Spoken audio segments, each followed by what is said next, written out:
Olá, eu me chamo Camila, sou acadêmica de Letras, Português e Espanhol da Universidade Federal da Fronteira Sul, campus Cerro Largo, e também atuo como bolsista no projeto Imprensa e Estado, Efeitos da História e da Memória na Língua do e no Brasil. Tenho como minha orientadora a professora doutora Caroline Malman Schneiders, que hoje eu vou apresentar o nosso trabalho que está sendo desenvolvido a partir do projeto.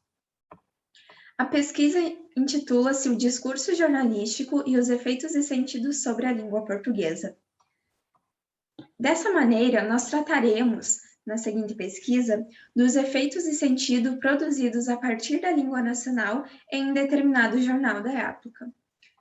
Para tanto, consideramos que, ao lançar olhares ao processo de constituição da língua portuguesa no Brasil como oficial, observamos que a língua portuguesa do colonizador vai se estabelecer e se historicizar de maneira diferente aqui na colônia. E, consequentemente, a língua passa a incorporar determinados traços que irão compor a identidade brasileira, tendo assim a língua nacional.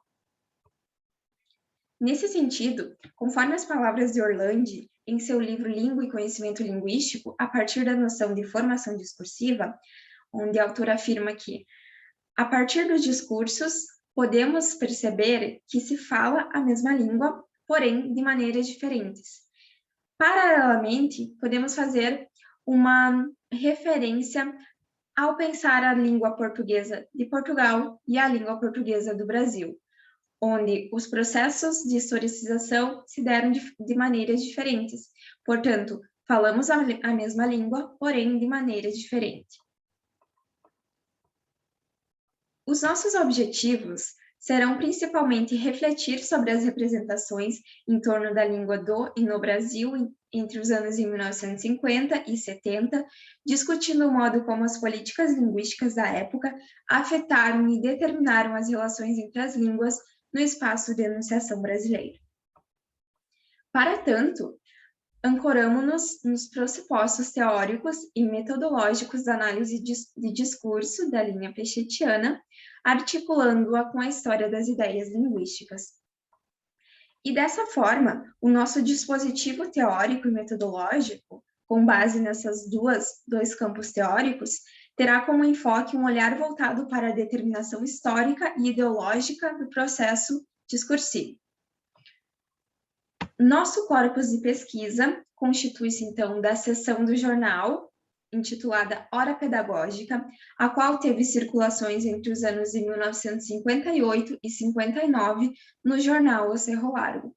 Essa seção era caracterizada por principalmente se constituir de planos de aula com o intuito de corrigir erros gramaticais que ocorriam em sala de aula.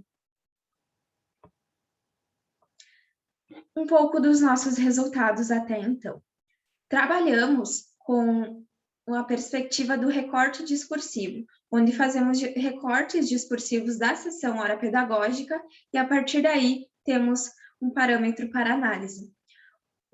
Aqui trago, então, o nosso primeiro recorte discursivo, que refere-se à primeira publicação da seção Hora Pedagógica, que ocorreu no dia 13 de julho de 1958. Para analisar os recortes discursivos, levamos em consideração a nossa perspectiva de que o jornal é um aparelho ideológico do Estado, segundo o Althusser, e também funciona como um aparato histórico interpelado pela ideologia dominante através da posição que assume em determinada formação discursiva, deixando representados os interesses ideológicos do Estado. Esses interesses, no determinado período, condiziam com a tentativa de fazer circular as regras da língua como maneira de provocar um sentimento de nacionalidade e homogeneidade linguística, visto que se buscava um apagamento das demais línguas que eram faladas nesse território.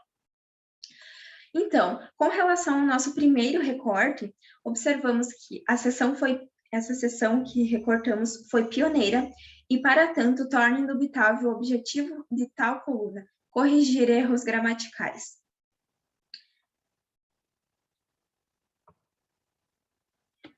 Também percebemos que a análise discursiva irá pôr em evidência a preocupação com o emprego correto de determinadas consoantes específicas que serão trabalhadas em alguns planos de aula.